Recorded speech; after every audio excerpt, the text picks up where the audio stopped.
Welcome to Lesson 2 and Assessment 101, Student Learning Outcomes, or SLOs. In this lesson, we will be discussing what student learning outcomes do, how not all learning outcomes are created equal, the 3 categories of student learning outcomes, how to write student learning outcomes, and finalizing student learning outcomes. SLOs are defined as what students can do or demonstrate upon program completion.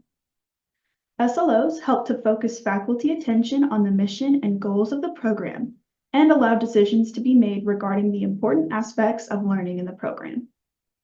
The new document principles for effective assessment of student achievement says that institutions should be able to define and evaluate how students are learning.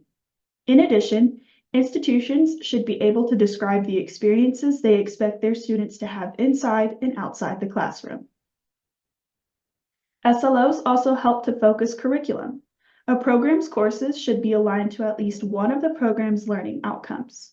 If this is not achieved, then actions should be made by the program faculty to decide if the course is relevant and valuable to the program's curriculum or if the program has too vague of SLOs. Lastly, SLOs help to provide a focus for measuring success. In the past, success for a program was based on grades and GPAs.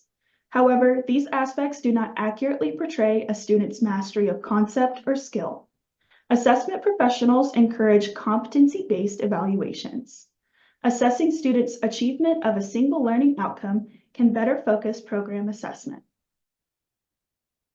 According to the University of Kentucky, not all learning outcomes are created equally. 2 different student learning outcomes can be used in program assessment.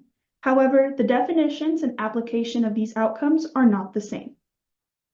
Program-level outcomes are broad statements of what students should be able to do at the program's completion or at certain points in the program.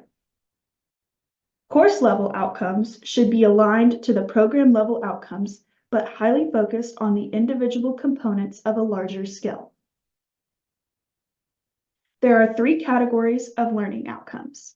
The first is cognitive, which is what you want your students to know. The second is affective, which is what you want your students to care about. And the third is behavioral, what you want your students to be able to do.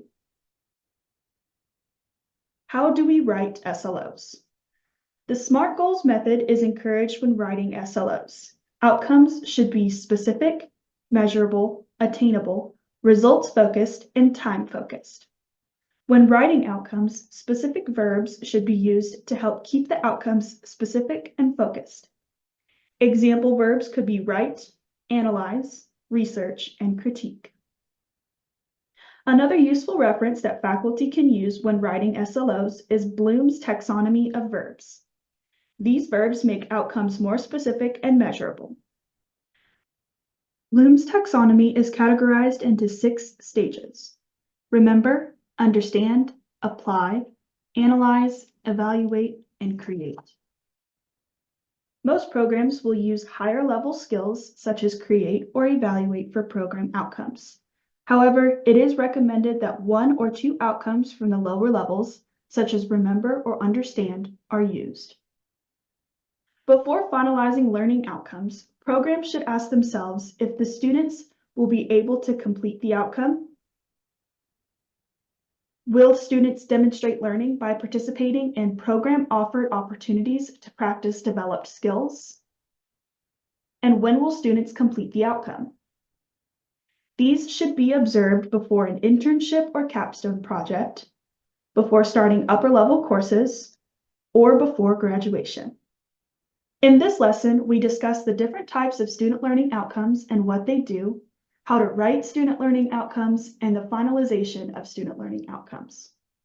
If you have any questions or need further clarification, please use the contact information on your screen.